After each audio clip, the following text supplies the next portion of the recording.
Our first writer tonight, Sandra Marchetti, is the author of Confluence, which I believe you have copies of over there, right? A full-length collection of poetry from Sundress Publications and 4 chapbooks, including Sightlines, Heart Radicals, A Detail in the Landscape, and The Canopy. Her poetry has appeared in Subtropics, Ecotone, Green Mountain Review, Sugar House Review, Blackbird, and Southwest Review, and her essays at The Rumpus, Words Without Borders, Mid-American Review, Whiskey Island, among others. Sandy earned an MFA in creative writing and poetry from George Mason University and is currently a lecturer in interdisciplinary studies at Aurora University. Sandra, please.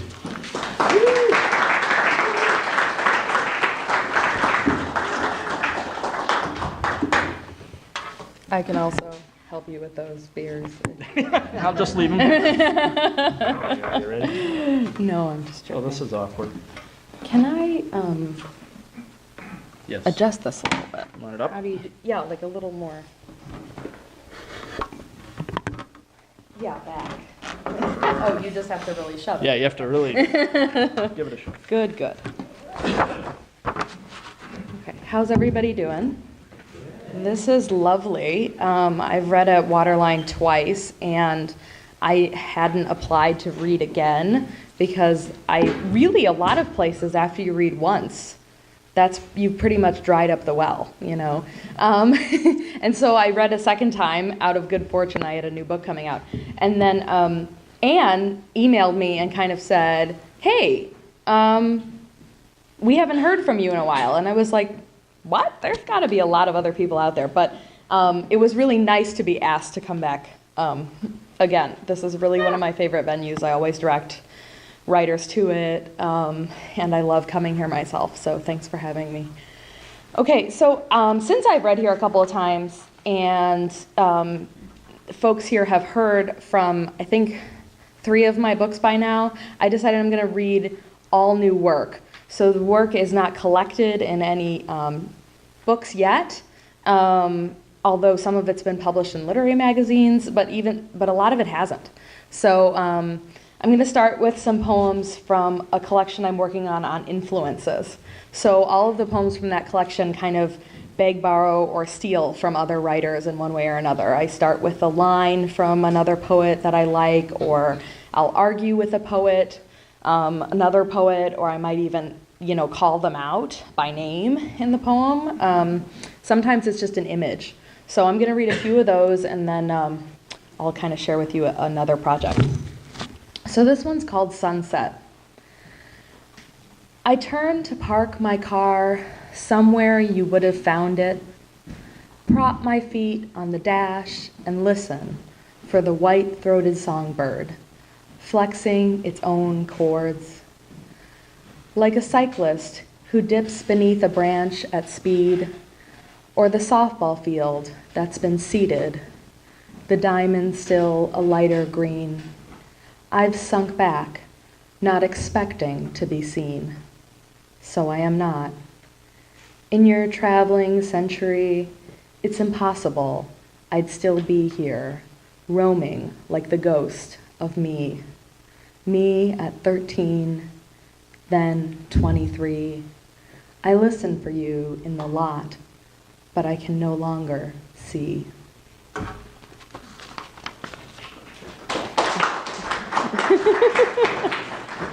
If you don't want to wear yourself out, I've got 8 more.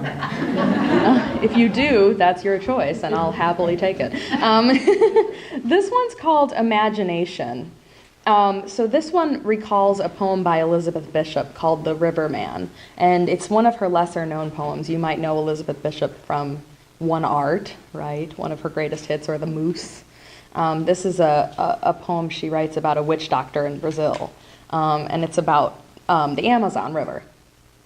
So I kind of did something different with it. Imagination. I listen to your fishing story and wonder, does anyone cook the catch anymore? I saw you pat one side, glide it back into the stream. You were bound to be Bishop's riverman, called to the current. I imagine rainbows, Or maybe a brook trout you sought, but then thought insignificant. How long did it hang on your hand, gleaming? You flipped it to the shallows with a plop, I hear miles and years on. I know the fish has leapt on its back, thinks itself a river dolphin again. And there really are river dolphins in the Amazon. I did not know that. Some of them are pink. That's a whole nother poem. I have a poem now that is about a tomato, and I'm going to give it away because you might not know that until the last line, but you're going to go in with some inside information. It's called Heirloom. It's a little cagey title there. The sandpiper stares at the pickled sky, wetted for tornadoes. Wind planes off the plants, atrophied in their pots, abreast to the thunderhead. I water, and the leaves play harbinger rain on my legs. Light washes the sandpiper, knees high, white rough to the wind. A flicker on takeoff, then the screen door springs open, and I am in. I finger the stems, the veins that pulse, blank chimes as the stream winds from my watering can to the dirt. Morning gold leaves now skirt the balcony, accordion from planters to rail, like water striders. And the limbs try on new souls, scheme my hands to the soil that turns my blood. I pick apart the stuck buds, the spider's lace of roots tubed from the black, the original feed. I bleed, strum the seed. My fingers spool as if returning from sleep. A white feather, the fuzz of fronds, a green bulb, then a small fruit, red as my thumb. There's the tomato. So my husband and I went to Door County this summer, as we're wont to do. He's there in the second row, and the polka dots were matching tonight. And we swam at this beach that was completely deserted, Europe Bay Beach, so it's sort of north, really north on the peninsula. And it was really beautiful, but also sort of creepy. I mean, July, and it's totally deserted, beautiful weather. So I wrote a poem about it, and the title is not imaginative. A swim at Europe Bay Beach in July, deserted. The lake glints green at the edge of a nightmare. Its world's end in the deep bay, gray and stumbling. The lake itself a tumbler, a boat you bobbed upwards out of. I am convinced now that more than anything, we want to live forever. No one can see us, smashed as sea glass, open, the ants eating our cherries at the shoreline. Yeah. Messed up PSA for Door County. Cherries, the beach, nightmarish. Okay, so I have another poem about a beach, and this one is about beaches in Chicago, really, and driving up Lakeshore Drive. So if you want, this is the inside information on this one. Picture yourself in a car driving toward the loop on Lakeshore Drive, and you'll get the scene. It's called 41. So Route 41 is Lakeshore Drive.